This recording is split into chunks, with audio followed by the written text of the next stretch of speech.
Boa noite, queridos irmãos. Que o Senhor seja com você. Que alegria a gente estar junto, a gente poder compartilhar das bênçãos de Deus, do cuidado do Senhor e buscar a presença dEle para as nossas vidas. Queria te convidar que você orasse. Deixe todas as coisas para depois, que agora você erga um altar de adoração na sua casa, chame todos que estiverem ao seu lado, desligue-os, todas as outras, se desligue de outras coisas e esteja atento ao mover do Espírito Santo sobre a sua vida. Vamos orar. Ó Deus, muito obrigado, Senhor. Nós precisamos de Ti, ó Deus, da Tua presença, do Teu carinho. Ó Deus, nós dependemos do agir do Senhor sobre nós. Tem misericórdia do Teu povo, Senhor. Tem misericórdia da minha vida. Tem misericórdia de cada família que está assistindo esse culto. Senhor, cobre-nos com a Tua mão de poder. Protege-nos. E, ó Deus, que os céus possam ser abertos diante de nós. E todas as coisas que o Senhor, todos os planos que o Senhor separou para nós, possam ser derramadas sobre a vida do Teu povo. É isso que eu lhe peço e agradeço em nome de Jesus. Aleluia. Vamos adorá-lo.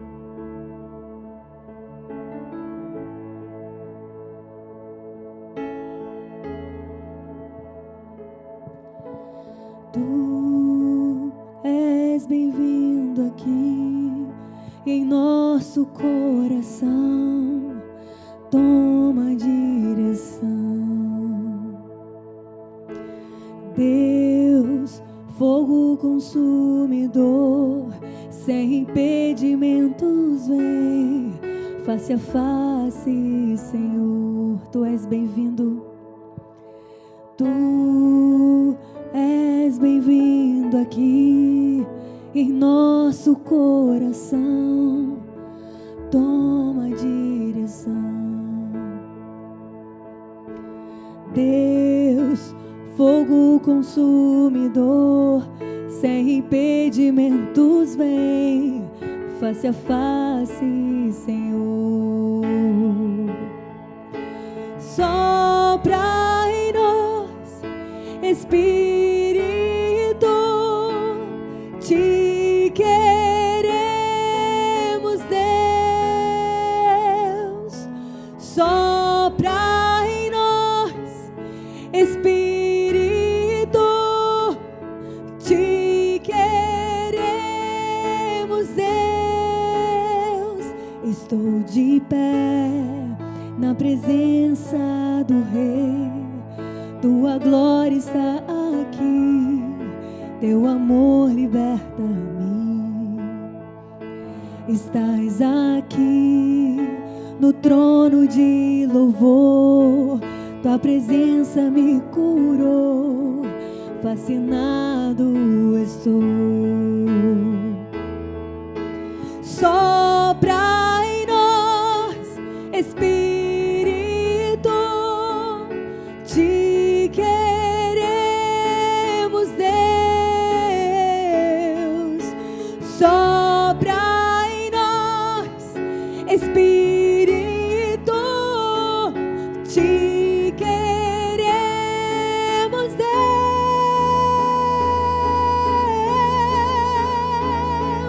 Que se abra os céus e o Teu reino vem. Nossa fé está no nosso Deus. Que se abra os céus e o Teu reino vem. Nossa fé está no nosso Deus.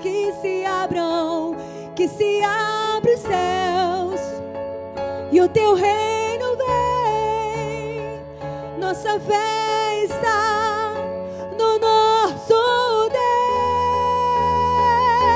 Deus. Que os céus fechados se abram, Teu reino venha mover. A nossa fé e esperança estão em Deus, grande Deus. Que os céus fechados se abram, Teu reino venha mover. A nossa fé e esperança estão em Deus, grande Deus. Clame pela presença do Senhor agora na sua família. Se tem um filho afastado, se seu marido, ou se sua esposa, ou se seu pai, alguém da sua casa esteja sem o Senhor, clame pela presença de Deus. Peça que os céus se abram. Sei que no tempo de Deus, todas as coisas, todos os planos, todos os sonhos de Deus serão concretizados sobre a sua casa. Mas não deixe de chegar até Ele pela fé. Acredita, aleluia, que se abre os céus e o teu reino vem.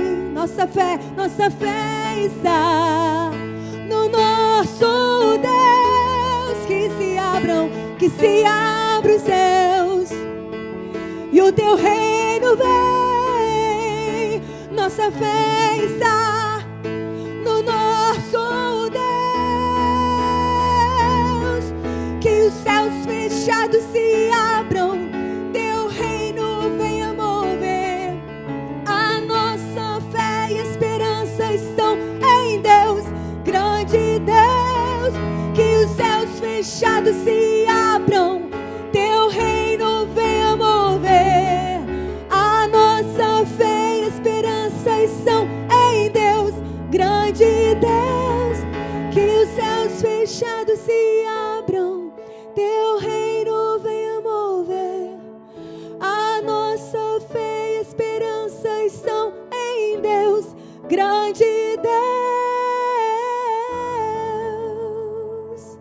São em Deus, somente em Deus vem a nossa força. Vem do Senhor, que fez o céu e a terra. Ele está conosco todos os dias. Aleluia.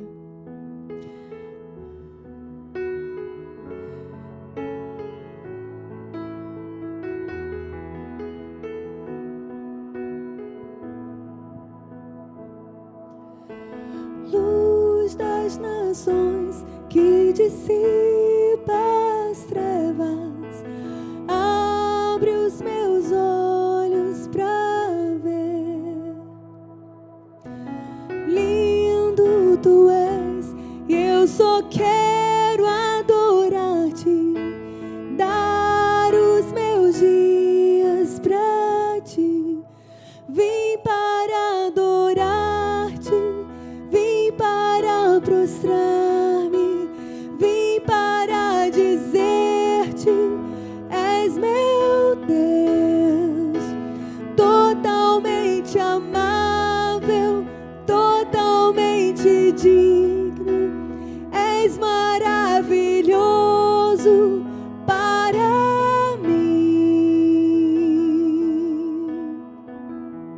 Rei sobre todos, Rei sobre todos, tu és exaltado, entronizado nos céus.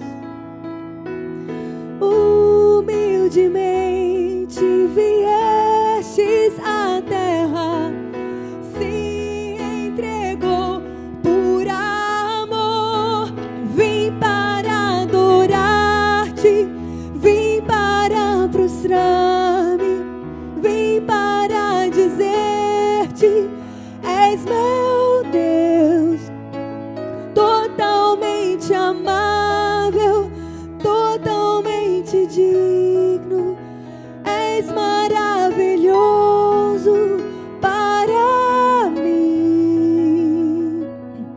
Não saberei quanto custou ver meus pecados lá na cruz. Não saberei quanto custou ver meus pecados lá na cruz. Não saberei quanto custou ver meus pecados lá na cruz. Vim para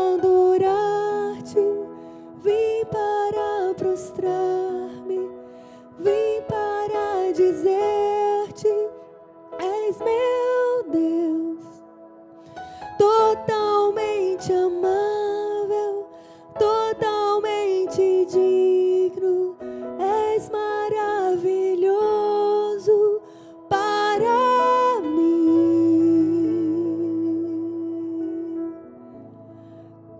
Fale para o Senhor, elogie o Senhor, agradeça ao Senhor, agradeça a presença e a presença do seu Espírito entre nós.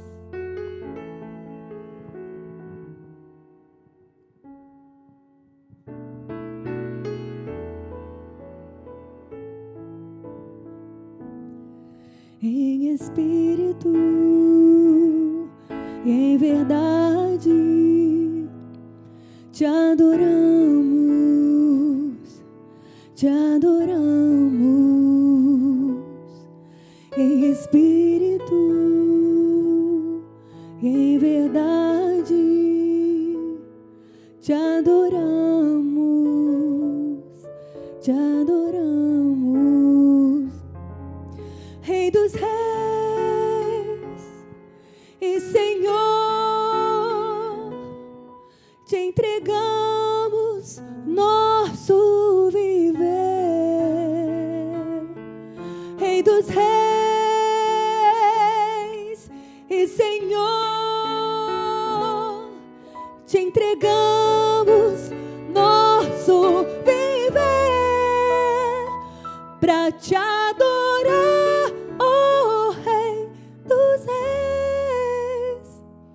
Foi que eu nasci, oh Rei Jesus.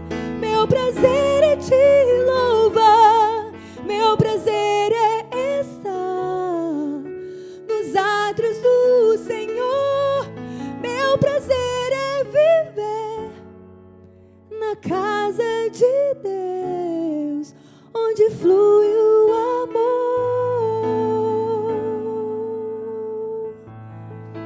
Vamos juntos. Em espírito e em verdade te adoramos,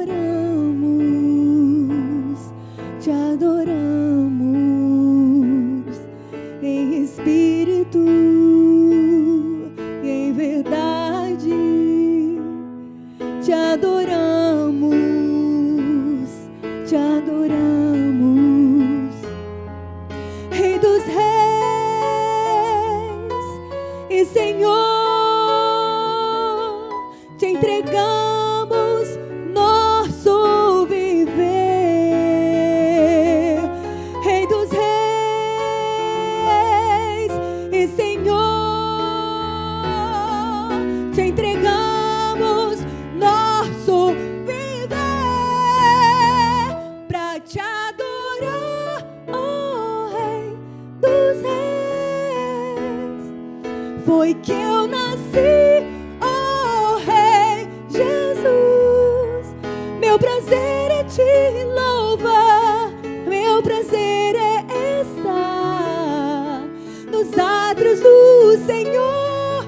Meu prazer é viver na casa de Deus, onde flui o amor para te adorar, para te adorar, oh Rei dos reis. Foi que eu nasci, oh Rei Jesus. Meu prazer é te louvar, meu prazer é estar nos átrios do Senhor. Meu prazer é viver na casa de Deus, onde flui o amor.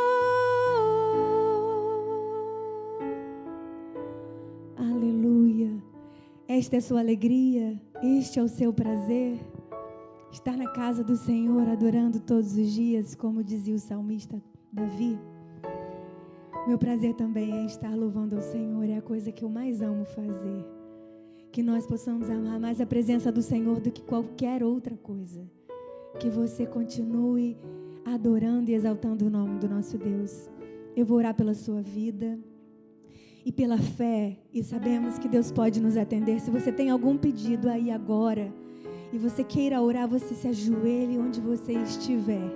Eu estarei aqui, vamos orar juntos nesse momento. Nós vamos entregar as nossas vidas ao Senhor, e um tempo que nós vamos entregar os bens, aquilo que o Senhor nos permitiu fazer. Entregue-se completamente nas mãos do nosso Pai. Ele o ama profundamente. Ó Deus, muito obrigado, Senhor, por mais um dia que podemos abrir a nossa boca, cantar ao Senhor e dizer o quanto Tu és bom, o quanto Tu és poderoso.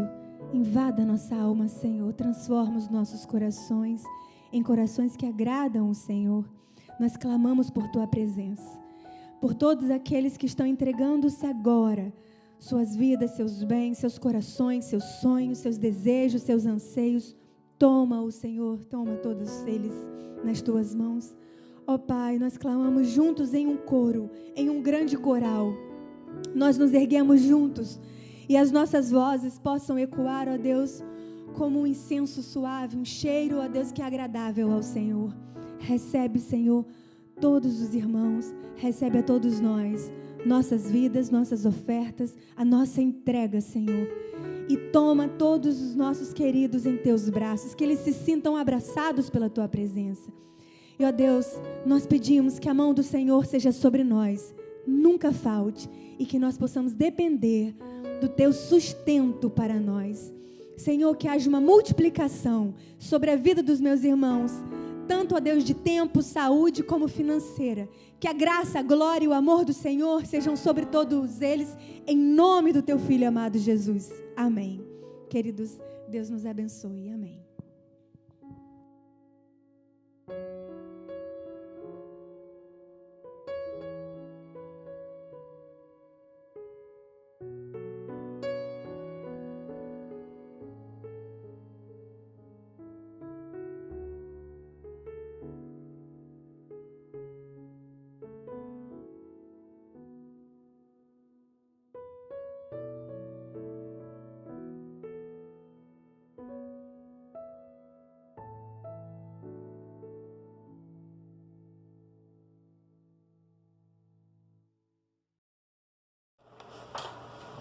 Olá, meus irmãos, gente querida da Igreja Batista Parque Calabouço. Já estou com saudade de vocês, né? Vivemos aí tempos maravilhosos. Dizer para vocês que é um privilégio poder estar aqui e trazer a palavra e compartilhar um pouquinho da palavra de Deus com os amados irmãos, né? Vamos orar? Querido Deus, muito obrigado por esse privilégio de abrirmos a Tua palavra e compartilharmos, que os nossos corações estejam prontos para receber a boa semente da Tua palavra. Usa a minha vida como instrumento de bênção na vida dos meus irmãos. É a oração que Te fazemos, já agradecidos em nome de Jesus. Amém. Eu queria conversar com os amados um pouquinho sobre armas espirituais, né? Na oração e intercessão. Nós estamos vivendo um tempo muito difícil, de muitos grandes desafios, né? Diante dessa situação inédita para todos nós, que nunca vivemos uma situação como essa, pelo menos a maioria, né? E nós temos que usar bem as armas que Deus tem colocado à nossa disposição para enfrentarmos esse tempo, né? É um tempo diferente, onde nós precisamos nos reinventar e nos adaptarmos, né? E nos comunicarmos de uma forma bem diferente do que nós estamos acostumados, né?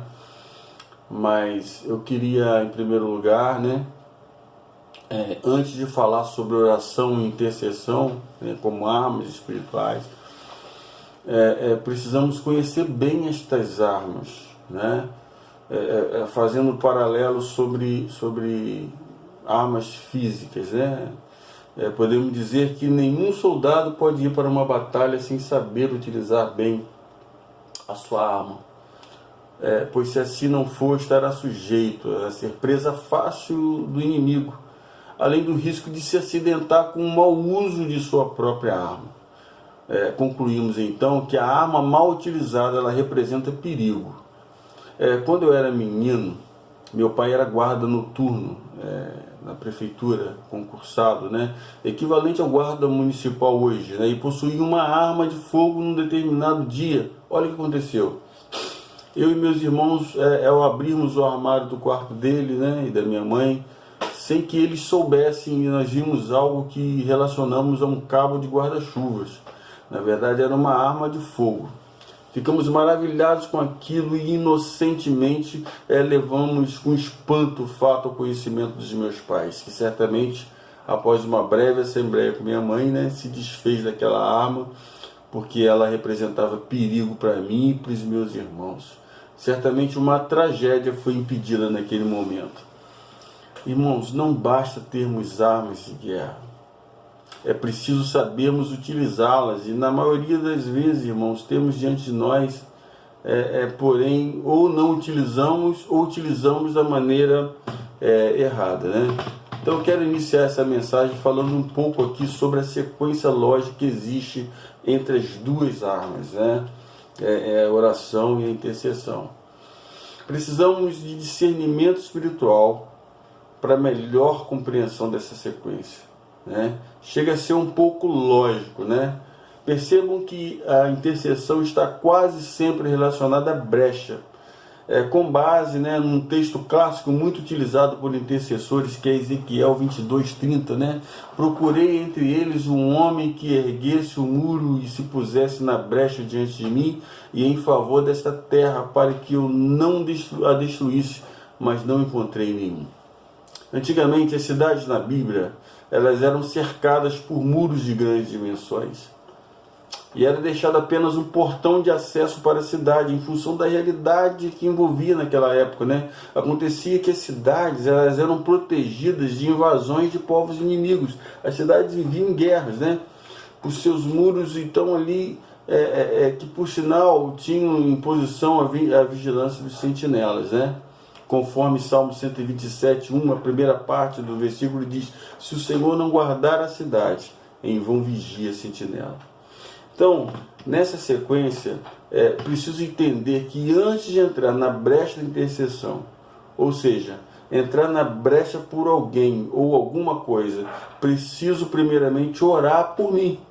Preciso primeiramente colocar a minha vida em ordem, além de me cobrir com armas de proteção, entendendo que na maioria das vezes intercedo por alguém que esteja impotente ou até mesmo por situações que podem determinar o futuro ou presente de alguém ou até mesmo de uma nação.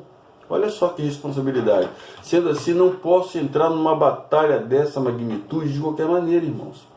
Porque a palavra diz lá em 2 Coríntios 10, 3 e 4, porque andando na carne, como homens, não militamos segundo a carne, segundo os padrões humanos. Porque as armas de nossa milícia com que lutamos não são carnais, mas sim poderosas em Deus para a destruição de fortalezas, né? Preciso me preparar para entrar na brecha. E em se tratando de uma batalha, preciso entender que quando o exército enfrenta o exército inimigo, ele estuda o adversário. É traçada uma estratégia bem elaborada, com planejamentos estratégicos que inclusive deram origem a modelos matemáticos utilizados em cálculos de engenharia. Preciso então dizer que somos estudados por nosso inimigo. Ele está no entorno de nossas vidas buscando uma brecha para nos atingir. 1 Pedro 5:8 diz: sede sóbrios, estejam alertas, vigiai, porque o diabo, vosso adversário, anda em derredor, bramando como leão, buscando a quem possa tragar. Irmãos, ele anda ferozmente buscando nos tragar o tempo todo. Por isso é que não podemos baixar a guarda diante disto. Nos revestimos do Salmo 34, versículo 7, o anjo do Senhor acampa-se ao redor dos que o temem e os livra. Não é isso? Então, primeiramente, preciso orar por mim, ajustar a minha vida. Antes de orar por alguma pessoa, preciso orar por mim. Eu preciso ajustar a minha vida diante de Deus, consertar o que for preciso, entendendo que é o Senhor quem luta por nós. Ele coloca algumas condições para determinados fins. Senão, o que diz 2 Crônicas 7:14, se o meu povo, que se chama pelo meu nome, se humilhar, orar, buscar a minha face, e se arrepender dos meus caminhos, então ouvirei de céus, perdoarei seus pecados, e sararei a sua terra. Se o meu povo buscar a minha face. Em segundo lugar, relacionamento. Eu preciso evitar, né, uma vida de oração apenas emergencial. Mas como assim, pastor, uma vida de oração emergencial? Aquela questão de precisar a coisa ficar feia para que eu busque a face de Deus. Imaginemos como era a oração de Adão e Eva no paraíso, que recebiam a visita do Criador todas as tardezinhas, né? Não consigo imaginar um padrão espirituoso de oração cheio de palavras gramaticalmente bem elaboradas, mas algo de uma proximidade muito estreita. Perdemos a noção, irmãos, do que é de fato o relacionamento com Deus, que é uma pessoa intensamente relacionável. E nos afastamos dele assim, com nossas frias formalidades. Queridos, ninguém se relaciona em casa, num ambiente de intimidade, com formalidade. A formalidade afasta a intimidade. Vou repetir. A formalidade afasta a intimidade. Isso dificulta a nossa vida de oração. 1 Tessalonicenses 5,17 diz: orai sem cessar. Quando tenho acesso a Deus através de um relacionamento íntimo, não preciso das orações emergenciais. Apenas converso livremente com meu pai, né? Ele é meu pai. Quando meu filho Rafael ou minha filha Maria Gabriela querem se achegarem a mim, eles não vêm com carta de recomendação, nem ofício, né? Eles se aproximam simplesmente com toda a liberdade, né, que tem e conversam comigo, quase sempre a pedir algo, né? Mas tudo bem. Eles não chegam com formalidade dizendo: meu lindo pai, venho por meio desta solicitar-lhe o favor de deixar-me participar com alguns amigos de bom caráter, diga-se de passagem, para juntos assistirmos a um relevante filme no cinema. Não existe isso. Para se ter um relacionamento íntimo com Deus, é preciso desejar, pois Ele deixou, após a ascensão do seu Filho, Jesus Cristo, o Espírito Santo, o outro Consolador, o amigo que está próximo, né? Em terceiro lugar, oração e intercessão como armas espirituais. 2 Crônicas 21-30, aquele clássico texto de Josafá, que se está diante de um grande desafio, né? 3 exércitos fortemente armados. Eu não vou ler o texto aqui, porque ele é grande, né? São 30 versículos, mas já conhecemos a história de Josafá. Esse texto ele se aplica para qualquer período da existência da humanidade, porque estamos constantemente em batalha espiritual. O texto revela uma guerra física, humana, que foi combatida sob a orientação de Deus para a utilização de armas espirituais. Parece loucura. O povo de Israel encontrava-se em plena desvantagem. Tratava-se de um exército enorme. O primeiro sentimento de Josafá foi de total impotência e medo. Versículo 3. Diante de enormes desafios que estava diante dele, o líder precisava tomar uma atitude. Irmãos, a responsabilidade de um líder diante de uma situação sem solução humana leva os liderados a reagirem de acordo com a atitude do seu líder. Ele está olhando para o líder, ou seja, o líder neste momento se vê diante da necessidade de uma tomada de decisão que pode resultar no sucesso ou fracasso total. Para piorar mais um pouquinho, pode resultar na morte de muitos ou de todos. Quero trazer à memória alguns episódios de líderes que se colocaram na brecha da intercessão. Deixa eu voltar aqui só um pouquinho, né? Em Gênesis 18, de 22 a 33, conhecemos também a passagem de Ló, sobrinho de Abraão, né, que foi morar numa cidade chamada Sodoma. E num determinado dia Deus decidiu destruir essa cidade e também a outra cidade chamada Gomorra, em função do pecado que dominava as duas cidades, né? Só que a relação de Abraão com Deus era de amizade. E isso está registrado lá em Tiago 2,23, que diz: Abraão creu em Deus. E ele foi chamado amigo de Deus. Deus revelou ao seu amigo Abraão que ele faria aquelas cidades. A partir de então começa a batalha de Abraão intercedendo, interceptando pelo povo, junto a Deus, né? Ou seja, se colocando no meio daquela confusão que ele não tinha nem participação. Abraão poderia tirar o dele da reta, como diz o ditado popular, né? Mas quando se trata de intercessão, a questão muda. Eu me envolvo, eu me coloco no lugar de alguém ou de um povo. Eu intercepto por alguém ou por um povo. Muito diferente de simplesmente clamar por uma realidade ou situação, mesmo sendo a fonte causadora ou geradora de determinada situação. Me interesso e até me sacrifico por amor de tal situação. E principalmente quando tem gente envolvida, considerando que Deus sempre se importou com gente. Abraão, ele pelejou, intercedeu por aquele povo com insistência, porque amava aquele povo. E começou: Senhor, se tiverem 50 justos, tementes a Ti, pessoas tementes a Ti, o Senhor não destruiria a cidade? E conhecemos bem a história, né? E ele insistiu, foi diminuindo a sua oferta. O que quero enfatizar aqui são duas coisas. Primeiro, Abraão verdadeiramente intercedeu pelo povo, apesar do coração pecaminoso daquele povo. Segundo lugar, o clamor dele não foi atendido, apesar de todo o esforço. A cidade foi destruída. Porque precisamos entender que a soberana vontade de Deus sempre vai prevalecer. Segundo lugar, o episódio de Moisés, quando o povo decide construir um bezerro de ouro.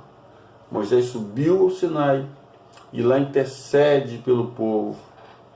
Ele estava primeiro orando, e a oração virou uma intercessão, porque ele estava ali com Deus, conversando com Deus, Deus dando a estratégia para ele conduzir o povo, para a liderança dele. Ele compra uma batalha por eles. As características daquele povo que era de rebeldia, impaciência e incredulidade. Num momento solene entre Deus e Moisés, uma oração maravilhosa, onde planos espirituais eram traçados por Deus, através de critérios por Ele mesmo estabelecidos, para tratar um povo acostumado com a escravidão. Ele interrompe o diálogo, a oração resolve exterminar o povo para começar uma nova geração da linhagem de Moisés. Vou matar aquele povo todo, vou destruir todo mundo e vou começar tudo do zero. Neste exato momento, o que era oração se transforma em intercessão. Porque Moisés, ele se posiciona, se colocando na brecha por eles. Ele intercepta entre Deus e o povo. E lá em Êxodo 32:13, lembra-te de Abraão, Moisés dizendo, de Isaac, de Israel, os teus servos, aos quais por ti mesmo tens jurado, e lhes disseste, multiplicarei a vossa descendência como as estrelas dos céus, e darei às vossas descendências toda esta terra de que tenho falado, para que a possuam por herança eternamente. Qual foi o resultado? Deus não destruiu o povo. A intercessão, a intervenção, a intercepção de Moisés fez com que Deus não destruísse aquele povo. O fato de sermos intercessores não significa que temos a sentença em nossas mãos. Ela pertence unicamente ao nosso Deus. O nosso papel é de nos colocarmos na brecha e Deus vai tomar a melhor decisão. A resposta certa sempre virá dele. Na segunda experiência, a intercessão de Moisés impediu que houvesse uma mortandade, Todos seriam extintos. Nossa intercessão pode movimentar a mão e a vontade de Deus, meus irmãos. O destino de uma nação pode mudar em função do posicionamento da igreja como interceptora ou intercessora pela nação. Vivemos dias de afrontas, instabilidades e violências. Estamos apreensivos com o futuro de nossa nação. Infelizmente, muitos de nós não conseguimos fazer a leitura da realidade que nos envolve neste tempo por falta de discernimento espiritual. Não deve-se entrar numa batalha sem se conhecer as armas que se levantam contra a igreja do Senhor Jesus. Perde-se tempo precioso com ideologias políticas partidárias. Recebe ideias prontas. Toma-se partido quando o que se está em jogo é uma tremenda batalha, que inclusive vai determinar os rumos da liberdade da igreja. Corremos o risco de perdermos tudo que foi conquistado com suor e sangue. Enquanto estivermos em nossa zona de conforto, sem uma visão holística da realidade do nosso país, corremos o risco de sucumbirmos em meio a tanta agressividade que cerca a igreja. O povo de Deus precisa abrir seus olhos e mentes diante do perigo que nos ronda. O Brasil precisa de um povo que se coloca na brecha da intercessão. Para concluir, finalmente, voltando ao texto de 2 Crônicas 21 a 30, lá de Josafá, que eu quero enumerar alguns episódios que considero significativos. Primeiro, ele estava diante de uma notícia ruim, né? Tudo começou diante de uma péssima notícia. Saber que você está diante de inimigos mais poderosos que você, no mínimo, redundará numa vontade enorme de fugir. Em alguns casos, sensação de desmaio, lá no versículo 2, né? Segundo lugar, medo. O versículo 3 revela que Josafá ficou atemorizado, ficou alarmado, ele teve medo. Terceiro lugar, ele optou pela oração. O medo fez com que ele tomasse uma atitude. Felizmente, ele escolheu orar. Mesmo sendo uma oração emergente, a diferença era a relação que ele tinha com Deus. Lá no versículo 6. A oração dele vai do 6 até o versículo 12. Interessante que ele ora lembrando algumas coisas a Deus, como se Deus não soubesse.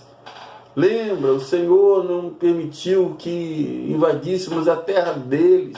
Quando víamos no Egito, agora eles vêm contra nós para tomar a terra que nos deste por herança.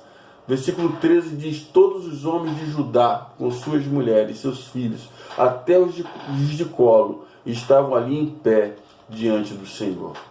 Em quarto lugar, fraqueza. Na oração dele, no versículo 12, Josafá reconhece a fraqueza e impotência do seu povo, mas os nossos olhos se voltam para ti. Nós temos que reconhecer, meus irmãos, que somos fracos e que nós dependemos do Senhor. Em quinto lugar, olha só, coisa interessante, eu amo essa parte. Levita, a importância do levita. Entra em cena um cidadão chamado Jaaziel, um levita, da descendência de Asaf, cheio do Espírito do Senhor, cheio do Espírito Santo. No meio da assembleia, o camarada foi usado em profecia, o levita, acostumado a tocar. Meus irmãos, vejam a importância do louvor profético.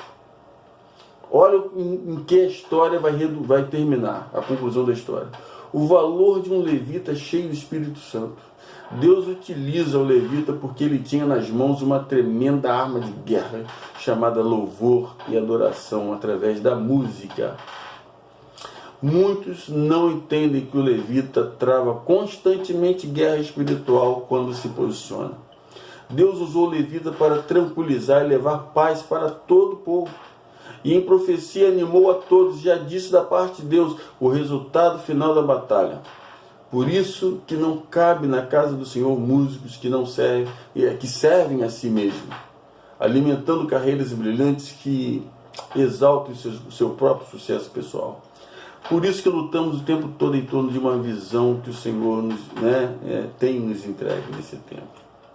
Em sexto lugar, adoração e gratidão. Olhem só.